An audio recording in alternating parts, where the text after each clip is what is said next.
Би одоо усан сэлтээр явж байгаа. Тамирчин болох мөрөлтэй. Цагшчин.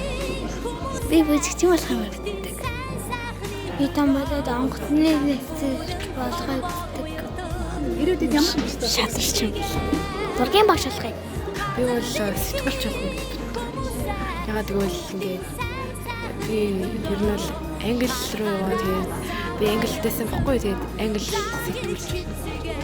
Гэсэн төр мөрөдөл болохоор IT инженер болох. Тэгээ одоо багасаа оюун ухааны янз бүрийн юмуудыг туршиж тэгээ янз бүрийн тийм тэмцээний уралдаанд орж байгаа. Бага ангийн багш. Би том болоод нөгөө эмч болно. Би нөгөө нүдний шилийн эмч болно. Нүдний эмч.